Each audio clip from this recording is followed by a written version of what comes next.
आज मुख्य रूप से अर्जुन मालिका या अर्जुन अनगार का वर्णन आएगा। इसमें हम प्रवेश करें उससे पहले उसी गीत पर ध्यान करें।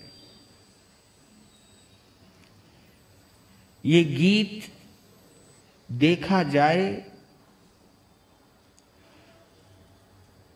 पर्वों का सार है। इसमें पर्युषण पर्व की बड़ी गजब की प्रेरणा है। इसमें पर्युषणों में क्या क्या हो सकता है, क्या क्या करना चाहिए।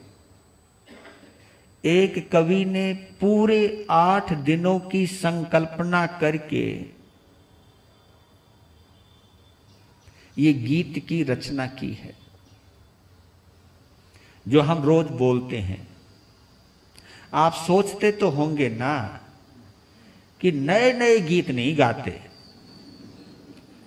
अब नए नए गीतों के चक्कर में मत पड़ो। इन 8 दिनों में कानों पर ज्यादा गौर मत करो, मजा आना चाहिए। इन 8 दिनों में मजे की नहीं, समझ की जरूरत होनी चाहिए। ये 8 दिन मजे के लिए नहीं, बल्कि अपने आप को समझने के लिए, अपने आप को जांचने के लिए, अपने आप को तोलने के लिए है। मैं इस समय कहां स्टैंड करता हूं, मैं इस वक्त कहां पर खड़ा हुआ हूं और मुझे कहां पर खड़ा होना चाहिए था, इस पर चिंतन करने का विषय है। और ये आप तभी कर सकते हो जब हमारा ध्यान मन और मस्तिष्क से हटकर चित्त और आत्मा से जुड़ जाए। क्योंकि ये 8 दिन जो हैं व्यापार करने के नहीं है, दुनिया का, संसार का कोई व्यवहार करने के लिए नहीं है। अगर गौर करो, ये 8 दिन ना तो व्यापार करने के लिए, क्योंकि कई जगह तो 8-8 दिनों तक कोई व्यापार ही नहीं करता। ऐसी ऐसी जगह हैं।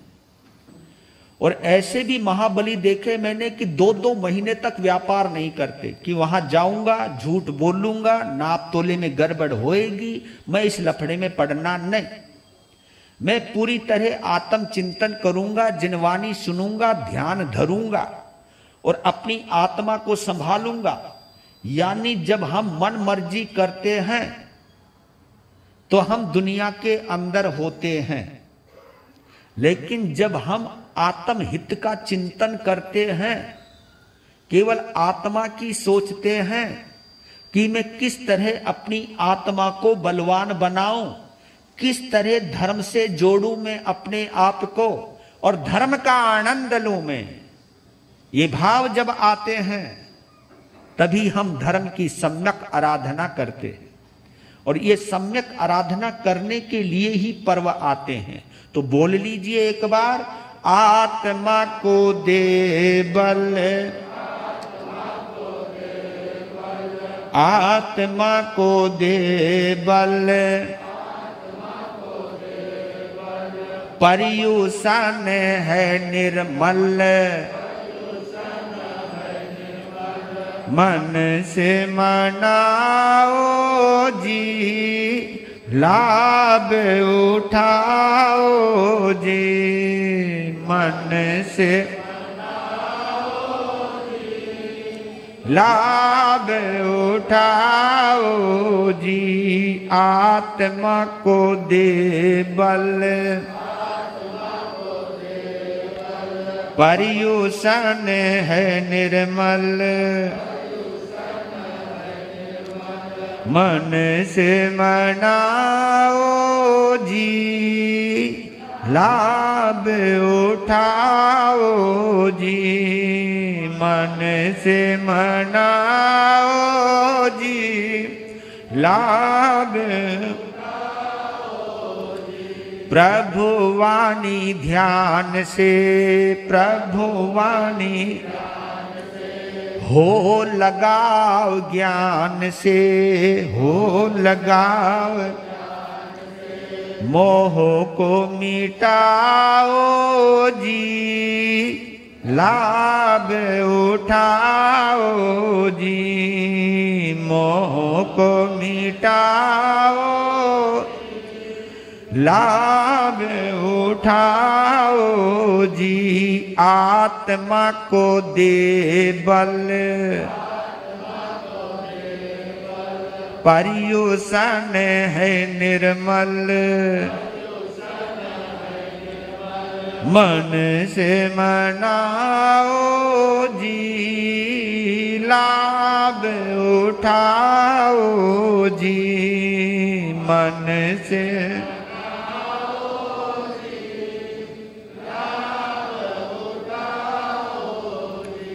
जप तप त्याग से, ज्ञान के पराग से, आत्मा महकाओ जी, लाभ उठाओ जी, आत्मा महकाओ जी, लाभ उठाओ जी, आत्मा को दे बल, पर्युषण है निर्मल, मन से मनाओ जी, लाभ उठाओ जी, मन से मनाओ जी,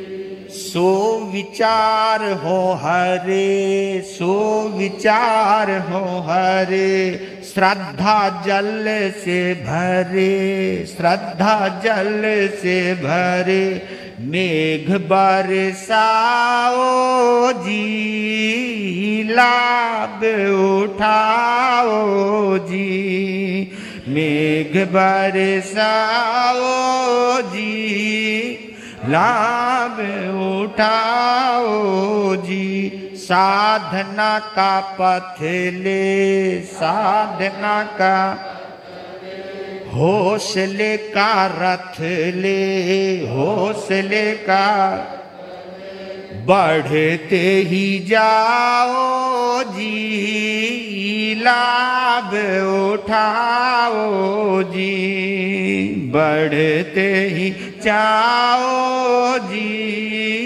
लाभ उठाओ जी, आत्मा को दे बल, आत्मा को पर्युषण है निर्मल, मन से मनाओ जी, लाभ उठाओ जी, मन से मनाओ जी, लाभ दुखी को उदास को, दुखी को उदास, आत्मा की प्यास को, आत्मा की अमृत पिलाओ जी, लाभ उठाओ जी, अमृत पिलाओ जी, लाभ उठाओ जी, आत्मा को दे बल, पर्युषण है निर्मल, मन से मनाओ जी, लाभ उठाओ जी, मन से मनाओ जी, लाभ उठाओ जी। जो दिल से मनाएगा वही लाभ उठाएगा, वही इसका आनंद पाएगा। जिसे आनंद नहीं आ रहा, ये समझ लेना अभी उसका दिल जुड़ा ही नहीं है। दिल जुड़ जाए, आनंद ना आए, ये कभी हो ही नहीं सकता। बस आनंद के लिए दिल का जुड़ना बहुत जरूरी है, और दिल उसी का ही जुड़ता है जो दिल से चाहता है कि मैं अपनी आत्मा का अनुभव करूं, जो दिल से चाहता है इन पर्वों का आनंद लूं, जो दिल से चाहता है इन पर्वों की आराधना के जितने भी नियम हैं उन नियमों की पालना करूं। दिल से जो चाहता है उसे भोजन में रुचि नहीं होती, उपवास में रुचि होती है। जिनकी मजबूरी होती है वो व्यासना करते हैं, जिनमें थोड़ी सी और ताकत होती है वो एकासना करते हैं, और जिनकी जबान पर कंट्रोल रहता है वो आयम्बिल करते हैं। हाँ, और जब ये सोचते कि यार इतना समय बीत गया खाते खाते खाते, चल छोड़ना एक दिन, वो उपवास करते हैं। उनमें उपवास के भाव आते हैं। जो ये सोचता है अरे 8 दिन कर लूंगा मर कोई जाऊंगा, जब ये संकल्प उठता है तो वो 8 दिनों का उपवास करता है, वो साधना करता है। और मैं तो साफ कहता हूं, जैन परंपरा के ये 18 दिन, कितने दिन? 18 दिन जैन परंपरा के माने गए हैं। 8 दिन हमारे श्वेतांबर आमनाय के, उसमें मंदिर मार्गी भी आ गए, उसमें स्थानकवासी भी आ गए, और उसमें 13 पंथी भी आ गए। इन तीनों संप्रदाय के साथ एक शब्द बड़ा कॉमन है, वो है श्वेतांबर। वो है श्वेतांबर। श्वेतांबर मंदिर मार्गी, श्वेतांबर स्थानकवासी, श्वेतांबर 13 पंथी। श्वेतांबर कॉमन शब्द है, आगे बदलता रहा मामला, कहीं मंदिर मार्गी, कहीं स्थानक, कहीं 13 पंथी। ये श्वेतांबर है। और एक है दिगंबर, एक है दिगंबर, जो हमारी देखी जाए मूल परंपरा है, वो है हमारी मूल परंपरा। आप चाहे मानो या मत मानो, लेकिन हमारा मूल परंपरा दिगंबर है। जिन कल्पी और स्थिर कल्पी, ये 2 ही पद आपने पढ़े होंगे, स्थिर कल्पी और जिन कल्पी। जिन कल्पी मुनि वो होते थे जो एकांत रूप से मौन रहते थे, मौन में ही रहते थे।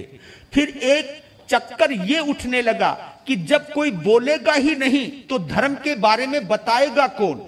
क्योंकि केवल ज्ञानी जो होते हैं, अरिहंत परमात्मा जो होते हैं, तीर्थंकर परमात्मा होते हैं। आपको गजब की एक बात बताता हूं, तीर्थंकर के समोसरण में चाहे कोई भी जाए, वहां जाने का एक ऐसा प्रभाव होता है, एक ऐसा अतिशय होता है, एक ऐसा चमत्कार होता है। उनके समोसरण में कोई भी चला जाए, जाते ही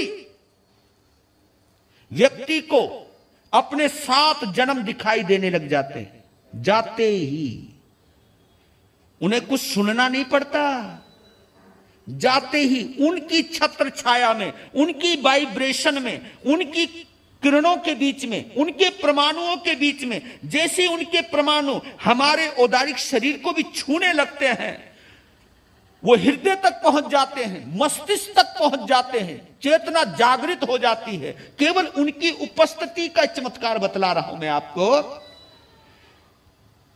7 जन्म दिखाई देने लग जाते हैं, 3 जन्म पिछले, 3 जन्म अगले, और वर्तमान का जन्म। शुरू से लेकर जब तक वो उसकी उम्र है वहां तक सब कुछ क्लियर हो जाता विजन। ये चमत्कार है तीर्थंकरों के समोसरण का। अभी उन्होंने सुना नहीं, सुनने से पहले ही यह ज्ञान उनके पास उपलब्ध हो जाता है। तो विचार यह हुआ कि जिन कल्पी मुनि कभी बोलते नहीं है, तो फिर एक चिंतन चला कि जिन कल्प के आधार पर कहीं जिन शासन खत्म ना हो जाए, क्योंकि जब कोई बोलेगा नहीं तो पता कैसे चलेगा। तो आपको पता है फिर स्थिर कल्प की स्थापना हुई। पहले जिन कल्प, जो बिल्कुल जिन कल्प कहते, जो जिन तो नहीं लेकिन जिनकी तरह रहते हैं उनको जिन कल्प कहते हैं। कल्प यानी की तरह, की तरह। अब जैसे दिगंबर मुनि भगवान की तरह नग्न रहते हैं, उनको जिन कल्प कहते थे। जो वस्त्र उतार दे, हाथ में भोजन करे, जो भगवान अरिहंत जो तीर्थंकर होने वाला है उनकी जो नकल करे, उनका जो अनुकरण करे शारीरिक रूप से, उनको जिन कल्प कहा जाता। वो जिन नहीं है, वो जिन देव नहीं है, वो जिनेंद्र देव नहीं है, लेकिन उसी तरह चलना, उसी तरह मौन रहना। जिन कल्पी मुनि बोलता नहीं। और तीर्थंकर भी जब तक केवल ज्ञान प्राप्त नहीं होता तब तक वो भी बोलता ही नहीं है। तीर्थंकर कभी नहीं बोलता जब तक केवल ज्ञान नहीं होता। केवल ज्ञान होने के बाद ही समोशरण की रचना होती है, और उस समोशरण के अंदर ही साधु साध्वी श्रावक और श्राविका इन 4 तीर्थों की स्थापना होती है। तब जाकर के वो तीर्थंकर बनते हैं। उनको तीर्थंकर का पद तब मिलता है जब तक 4 तीर्थ की स्थापना नहीं हो जाती, कोई अनुव्रत और कोई महाव्रत ग्रहण नहीं कर लेता, तब तक उनकी देशना खाली मानी जाती है। इसलिए भगवान महावीर के साथ एक संबंध और जुड़ा हुआ है कि भगवान को निर्वाण होने के बाद उनकी पहली देशना खाली गई थी, खाली गई थी। कोई वहां देवी देवता तो आए थे, पशु पक्षी भी आए थे, लेकिन कोई मनुष्य नहीं आया था। और मनुष्य नहीं आने की वजह से तीर्थ की स्थापना नहीं हो पाई, क्योंकि मनुष्य ही है जो श्रावक और श्राविका बन सकता है, मनुष्य ही है जो साधु और साध्वी बन सकता है। त्रियंच नहीं बन सकता, देवी देवता नहीं बन सकते, मनुष्य ही। तो भगवान की पहली देशना खाली गई। दूसरी देशना के अंदर सब चमत्कार हुआ। दूसरी देशना पावापुरी के अंदर हुई। उस देशना में चमत्कार हुआ, वहीं पर 11 गणधरों का आना हुआ। वहीं पर एक दिन के अंदर 4440 दीक्षाएं हुई, 4440 दीक्षाएं हुई, श्रावक हुए, श्राविकाएं हुई। ये निर्माण हुआ वहां पर उस समोशरण के अंदर।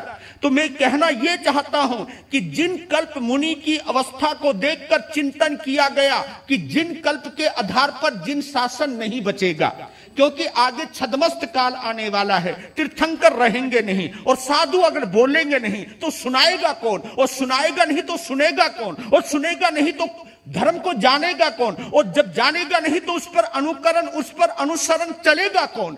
इन सब दृष्टि को देखते हुए क्या हुआ, स्थिर कल्प की स्थापना हुई। स्थिर कल्प में कौन आए, उसमें वस्त्र भी पहनना पड़ा। लेकिन आपको बतलाऊं, यह भी एक बड़ी गजब की परंपरा रही। स्थिर कल्प वाले मुनिराज कपड़ा तभी पहनते थे जब वो नगर में भिक्षा के लिए जाते थे, तभी पहनते थे। नहीं तो भिक्षा लेकर आना, अपने जंगल में आना, और फिर वहीं पर जो एक कपड़ा सा था उसे उतार करके रख देना, रहना फिर निर्वस्त्र। ये पुरानी परंपरा बतला रहा हूं। वहां से हम कहां तक पहुंच गए हैं, वहां से हम यहां तक आ गए हैं। पहले संत आहार के लिए आता था तो समाज की व्यवस्था थी, तो कपड़े थोड़ा सा डाल करके आता था ताकि उसका नग्नत्व ढका रहे। बस इतने ही वस्त्र पहनना कि जिससे नग्नत्व ढका रहे। आना, बोलना नहीं, फिर भी बोलना नहीं। देखा आहार ये शुद्ध है, लिया, चले गए, किया, कपड़े उतारे, साधना में लग गए। बोलना तभी था जब केवल उपदेश देना हो। जैन संतों को बोलने की पहले इजाजत केवल तभी थी जब उन्हें केवल प्रवचन देना हो। वैसे नहीं, हाँ भाई तेरे बच्चे कैसे हैं, भाई क्या बात है, दुकान सब ठीक ठाक चल रही है, कोई तकलीफ तो नहीं है। संतों को इस तरह की बातें करने की कोई इजाजत थी ही नहीं। केवल प्रवचन बोलना बस, और कुछ नहीं। प्रवचन तक ही सीमित था संत। बाद में धर्म प्रभावना लोगों को घरों से लाने के लिए संतों को बोलना पड़ गया। और अब जैन संत इतना बोल रहा है, इतना बोल रहा है, यहां तक कि समाज के कार्यों में भी साधु सीधा हस्तक्षेप करने लग गया है, अपनी राजनीतियां खेलने लग गया है कि मैंने अपने बंदे को पद पर लाना है, मैंने इसको जिताना है, उसके लिए नुमाइंदगी करते हैं, उसके लिए प्रेरणा भी देते हैं। संत बहुत तक आगे चले गए हैं, ये काल का प्रभाव हो सकता है, लेकिन जितना इन्वॉल्व हो गया है संत, कहीं ना कहीं हमारी साधुता नीचे आई है। पर मैं उस बात में जाना इसलिए चाह रहा हूं ताकि आपके जीवन में एक भ्रांति खत्म हो जाए। क्योंकि पहला हमारा जिन कल्प है, दिगंबर मुनि है, उसके बाद स्थिर कल्प है। स्थिर कल्प इसलिए ताकि शासन की सुरक्षा हो, जिनवाणी सुनाई जाए, बोला जाए, जो भी जिज्ञासु हैं उनकी जिज्ञासा को शांत किया जाए। और जिज्ञासा को शांत करने के लिए बोलना जरूरी होता है, फिर कुछ रहना भी, कुछ समाज की नियमों की पालना करनी भी जरूरी होती है। इस तरह स्थिर कल्प का निर्माण हुआ।